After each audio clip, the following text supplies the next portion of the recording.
Magandang buhay po sa lahat at welcome po kayo dito sa aking Mathematics Tagalog tutorial. Sa video na ito ay papaliwanag ko po sa inyo on how to determine the quadratic equation given the sum and product of roots. Just like this example. Given the sum and product of roots of quadratic equation, find its equation. Number 1, the sum is equal to 7 and the product is equal to 12. So ano kaya yung kanyang equation?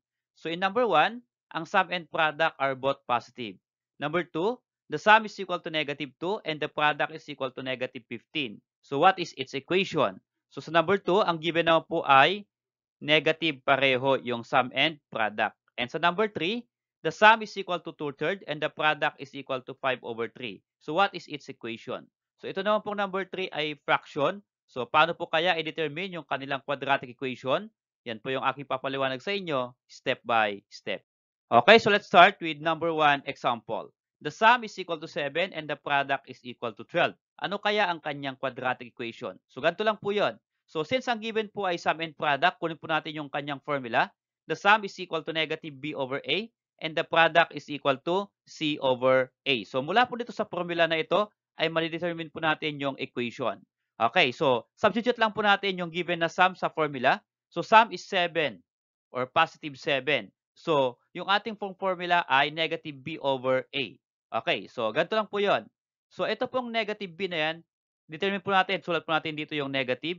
Okay? And then, ano po yung ating sum? Ito po ay 7. So, ibig sabihin, yan po ay negative 7. Divided by, ano po ang value o ano po yung number or denominator ng any whole number? Positive man yun o negative. Always yan po ay 1. So, lahat po ng integers, ang kanyang pong denominator ay 1 pag wala pong nakalagay, just like po ng 7 at 12. So, always 1 po yan. Okay, so, what is negative 7 divided by 1? That is negative 7. Ano po? Okay, so, ang a po natin dito, ma-determine po natin dyan, since di ko po tinanggal dito, nilagay ko po para ma-determine natin yung value ng a. Kasi kailangan po natin yung value ng ABC sa ating standard form. So, ang a po natin dito, denominator ay 1. So, ang a po natin dyan ay 1. And then, ano po yung ating b? Ang b po natin is negative 7. Ito po yung numerator. B po ang numerator, that is negative 7. And, yung ating pong c ay kukunin po dito. So, yung c po natin ay kukunin po dun sa product. Ano po ito? Product is C over A. So, ang product po ay 12. Okay? So, 12. Of course, yan po ay over 1 kapag wala pong denominator. So, again, yung A po natin, pareho pong 1 yung A natin. Ano po? So, A is equal to 1. So, ito po yung C natin kasi C over A. Ang C po natin dyan ay 12. Okay? So, ito na po. A is 1, B is negative 7, and C is equal to 12. So, determine po natin yung kanyang quadratic equation using the standard form of quadratic equation, ax squared plus bx plus c equal to 0. So, yung a po natin, b at c, substitute lang po dito sa ating formula. So, a is 1, kaya ito po ay 1x squared or pwedeng x squared na lang. Kasi kapag 1, pwede na pong tanggalin yung 1 dito. Kaya 1x squared or x squared. And then yung plus natin and then b, ang b po natin ay negative 7. Substitute po natin dito. So, magiging negative 7 and then yung ating pong variable x tabi po natin. Okay? And then, plus 12. So, yung 12 po ay c. Ito po, positive 12 kaya plus 12 po siya. And then, next po dito ay equal to 0. So, in this case, may magkasunod pong plus and negative. Isa-simplify lang po dito. What is positive times negative? Yan po ay negative. Kaya yan po ay magiging x squared minus 7 kasi negative 7. Then, yung variable x plus 12 equal to 0. So, ito na po yung kanyang quadratic equation. Okay, so medyo mahaba po yung ating formula pero ganito lang po yung kanyang shortcut. So, yung ating pong x squared plus bx plus c is equal to 0 na standard form, ganito lang po yun. Kapag ang sum and product po niya ay whole number, automatic yung x squared po niya or yung a is 1. Ano po? Kaya ito po ay 1. And then, para sa b po, ang b ay nakuha po natin negative 7. Ano po? So, para sa b, change mo lang yung sign ng sum. Positive 7, then change sa sign, magiging negative 7. Kaya ito ay minus 7 and then yung variable x. Ano po? So, minus 7x. And then yung c naman, basta kukunin mo lang kung ano yung product na given. So, pag positive 12, magiging plus 12 yan. Okay? So, then equal mo lang sa 0. So, yan po yung ating discussion, paano nga po ba makuha yung equation. Okay, so how about this number 2 example? The sum is negative 2, the product is negative 12. Ano yung kanyang equation? So in this case, given po yung sum na negative, product na negative. So paano po? Ganito lang po yun. Again, syempre, gamitin po natin yung formula. Sum is negative b over a. So since yung ating pong formula ay may negative sa b, so ito po yung negative. Lagay ko lang po dito, negative. So negative. At yung b po natin ay ito po yung sum which is negative 2. Kaya yan po ay maging negative 2. Kaya ito po ay dalawa na yung kanyang negative. Negative, negative 2 kasi yung negative po dito sa B at yung negative sa given sa negative 2. Kaya dalawa pong negative. Again, lahat po ng whole number, ang kanyang denominator always 1. Since dalawang negative po yan, just simplify. What is negative times negative? Magiging positive po yan. Kaya yan po ay positive 2 over 1. Okay. So, eto na po. Pwede na po natin makuha dito yung ating B at A. Ito po, B at A. Okay? So, lagay po natin, ang A po natin ay 1. Ito po, denominator 1.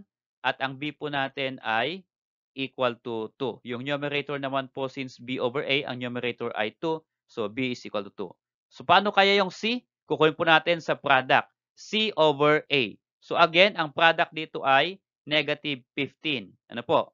So, negative 15, ito po yung C niya. So, yan, negative 15. Since yung A po natin dito ay 1, kasi yung A po natin sa numerator ay 1 din. Kasi whole number. Ito yung product, whole number din po yung negative 15. Ibig sabihin, ang kanyang denominator din po ay 1. So, pareho po sila na 1 yung A. So, negative B over A, C over A. So, pareho pong 1. Kaya ito lang po. Hindi ko na po nilagay yung 1 dito. And then, yung C po natin dito ay ito pong negative 15. Yan.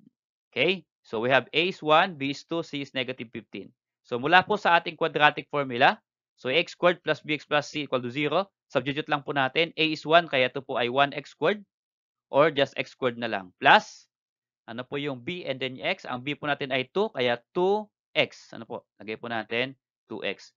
And then, yung c po natin ay negative 15. Kahit plus c po nakalagay sa formula, kung n ay negative 15, idudugtong na po natin dito na minus 15. Okay? Is equal to 0.